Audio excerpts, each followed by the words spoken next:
ভারতের মিডিয়া বাংলাদেশ নিয়ে অপপ্রচার চালাচ্ছে বললেন স্বরাষ্ট্র উপদেষ্টা। জানাবো, চিকিৎসা পেতে ভারতের পতাকায় প্রণাম করতে হবে বাংলাদেশিদের। এদিকে 2 মাসের মধ্যে ভোটার তালিকার খসড়া চূড়ান্ত বলল ইসি। এদিকে সংখ্যালঘু ইস্যুতে ভুল ধারণা কূটনীতিকদের কাছে স্পষ্ট করল সরকার। এবং সর্বশেষ জানাবো, অর্থনীতির শ্বেতপত্র প্রকাশ। 15 বছরের পাচারে টাকা দিয়ে 78টি পদ্মা সেতু করা যেত। এতক্ষণ শুনছিলেন সংবাদ শিরোনাম, এবার বিস্তারিত। ভারতের মিডিয়া বাংলাদেশ নিয়ে অপপ্রচার চালাচ্ছে বললেন স্বরাষ্ট্র উপদেষ্টা। অন্তর্বর্তী সরকারের স্বরাষ্ট্র ও কৃষি মন্ত্রণালয়ের উপদেষ্টা অবসরপ্রাপ্ত লেফটেন্যান্ট জেনারেল জাহাঙ্গীর আলম বলেছেন, দেশে কোনো অস্থিতিশীল পরিবেশ তৈরি হয়নি। ভারতের মিডিয়া বাংলাদেশ নিয়ে অপপ্রচার ও মিথ্যা প্রচারণা চালাচ্ছে। সাংবাদিকদের প্রতি অনুরোধ জানিয়ে স্বরাষ্ট্র উপদেষ্টা বলেন, একমাত্র আপনারাই এর বিরুদ্ধে কাউন্টার সত্য তুলে ধরতে পারেন। আপনারা সত্য ঘটনা প্রকাশ করে ভারতীয় মিডিয়ার মিথ্যা প্রচারকে বন্ধ করে দিতে পারেন। তিনি বলেন, আমি আপনাদের কাছে অনুরোধ করব, আপনারা সত্যটা প্রকাশ করেন। তাহলে যারা অপপ্রচার করছে তাদের মুখে চুনকালি পড়বে। দেশবাসীকে ধৈর্য ধারণের আহ্বান জানিয়ে জাহাঙ্গীর আলম বলেন, দেশের উন্নতির জন্য আমাদের সবাইকে একযোগে কাজ করতে হবে। আইন শৃঙ্খলা পরিস্থিতির সহ যা কিছু রয়েছে, সবাই একসঙ্গে কাজ করলে স্বাভাবিক হয়ে যাবে। আমি মিডিয়ার কাছে অনুরোধ করব, যদি আমাদের ভেতরে কোনো দুর্নীতি পান আপনারা সেটা প্রকাশ করুন। যদি আমার কোনো দুর্নীতি দেখেন সেটাও প্রকাশ করেন। পুলিশ নিয়োগ সহ সিলেকশনে যদি কোনো ধরনের অনিয়ম দুর্নীতি থাকে সেটা তুলে ধরতে সাংবাদিকদের আহ্বান জানান উপদেষ্টা। চিকিৎসা পেতে ভারতের পতাকায় প্রণাম করতে হবে বাংলাদেশিদের। চেম্বারের বাইরে ভারতের জাতীয় পতাকা সাটিয়েছেন শিলিগুড়ির চিকিৎসক ডক্টর শেখর বন্দ্যোপাধ্যায়। সেখানে বাংলাদেশি রোগীদের জন্য দিয়েছেন শর্ত। ওই বার্তায় বলেছেন, ভারতবর্ষের জাতীয় পতাকা আমাদের মাতৃসম। এই পতাকাকে প্রণাম করে চেম্বারে প্রবেশ করবেন। বিশেষত বাংলাদেশ থেকে আগত রোগীরা প্রণাম না করলে এখানে রোগী দেখা হবে না। শেখর বন্দ্যোপাধ্যায় নামের ওই চিকিৎসক ভারতীয় সংবাদ মাধ্যম দ্য ইন্ডিয়ান এক্সপ্রেসকেও একই কথা বলেছেন। তিনি পশ্চিমবঙ্গের নর্থ বেঙ্গল মেডিকেল কলেজ হাসপাতালের ইএনটি বিভাগের স্পেশাল মেডিকেল অফিসার। তিনি বলেন, বাংলাদেশে আমাদের পতাকা অবমাননা করা হয়েছে, যা আমাকে কষ্ট দিয়েছে। আমি রোগীদের ফিরিয়ে দিতে চাই না, কিন্তু যারা আমাদের দেশে আসবে তাদের আমাদের পতাকাকে সম্মান জানাতে হবে।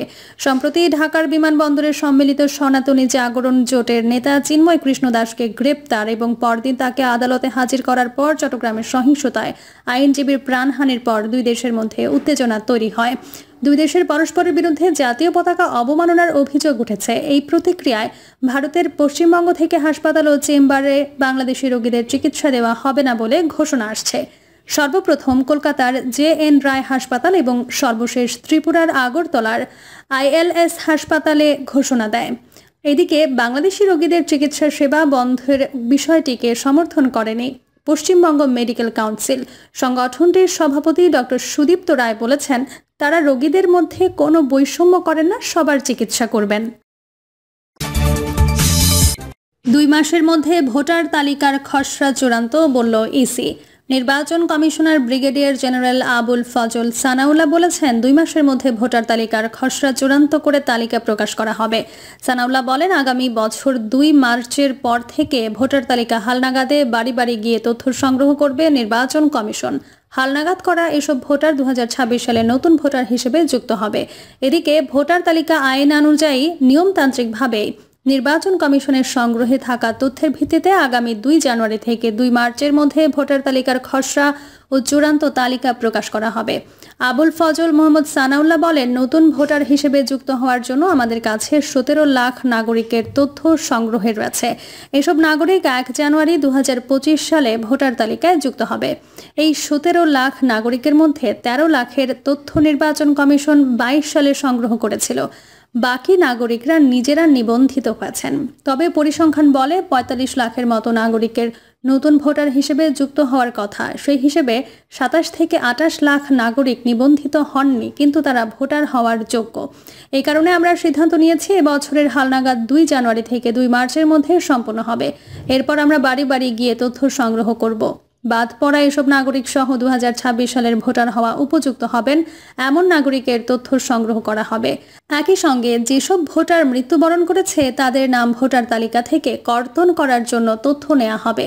এছাড়া দ্বৈত ভোটার বা অন্য কোনো জটিলতা আছে কিনা সেসব বিষয়েও তথ্য সংগ্রহ করা হবে।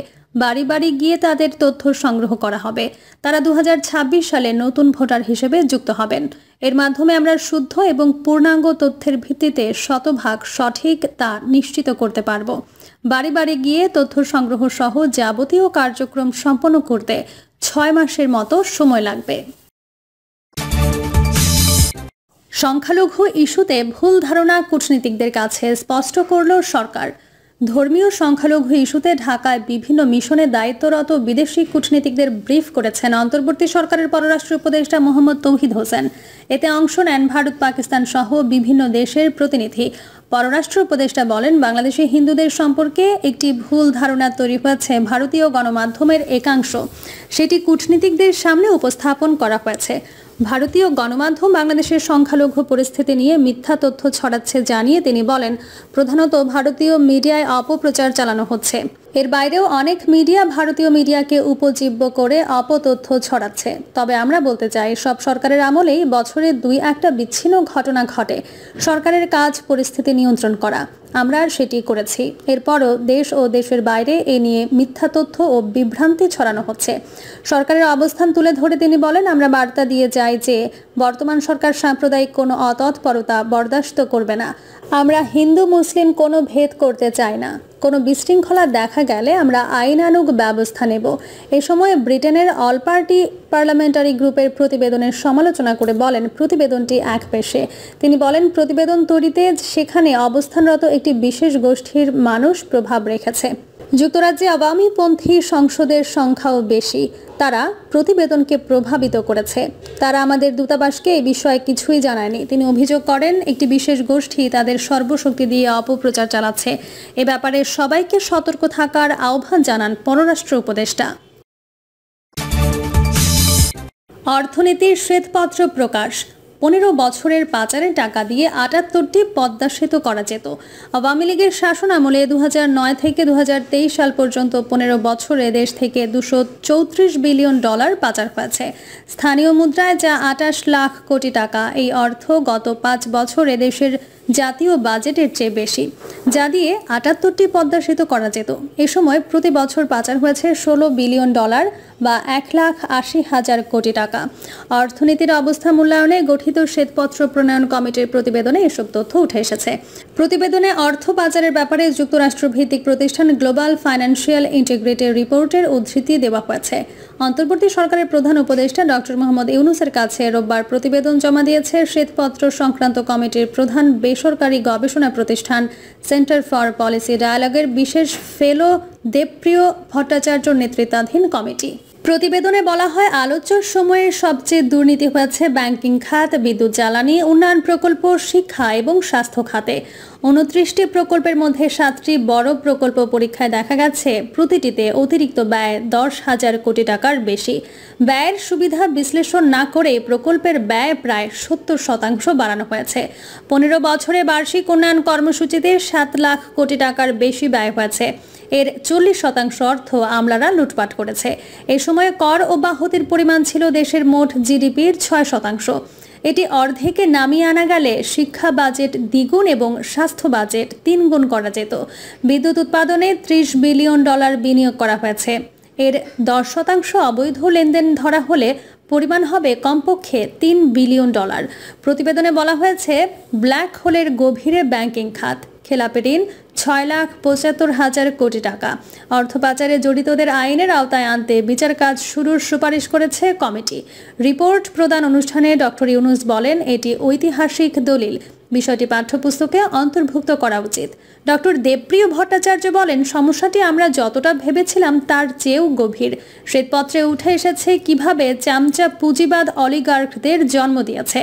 দেশের আর্থিক খাতের প্রকৃত অবস্থা মূল্যায়নে বিশিষ্ট অর্থনীতিবিদ ডক্টর দেবপ্রিয় ভট্টাচার্যকে প্রধান করে 28 আগস্ট 11 সদস্য বিশিষ্ট শ্বেতপত্র প্রস্তুতি কমিটি গঠন করে অন্তর্বর্তী সরকার। প্রিয় দর্শক, এই ছিল এখনকার সর্বশেষ সংবাদ। আপডেট সব সংবাদ পেতে চ্যানেলটি সাবস্ক্রাইব করে বেল আইকনটি ক্লিক করে রাখুন।